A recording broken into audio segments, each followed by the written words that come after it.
Remotely Operated Vehicle o ROV na gagamitin sa search and retrieval operation dumating na sa Coast Guard Substation sa Laurel. Brigada Jigo Custodio, ibrigada mo! Brigada! Live report! Nasa Coast Guard Substation Laurel na ang underwater remotely operated vehicle na gagamitin ng Philippine Coast Guard sa paghahanap sa mga labi ng missing sabongeros na itinapon umano sa Taal Lake. Galing pa ang ROV sa BRP Melchor Aquino sa Palawan.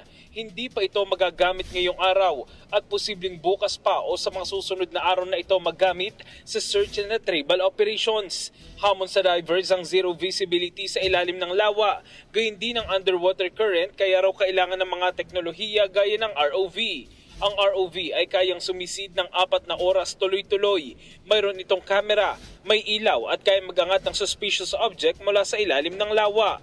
Sa 3 beses na pagsisid ng PCG divers ngayong araw, wala silang nakitang suspicious object sa ilalim ng lawa. Simula noong Huwebes, umabot na sa 5 sako na may kahinahinalang laman ang na-recover mula sa Taal Lake. In the heart of changing lives, ako sa Brigada Jigo Custodio ng 105.1 Brigada News of Manila, the Music and News Authority.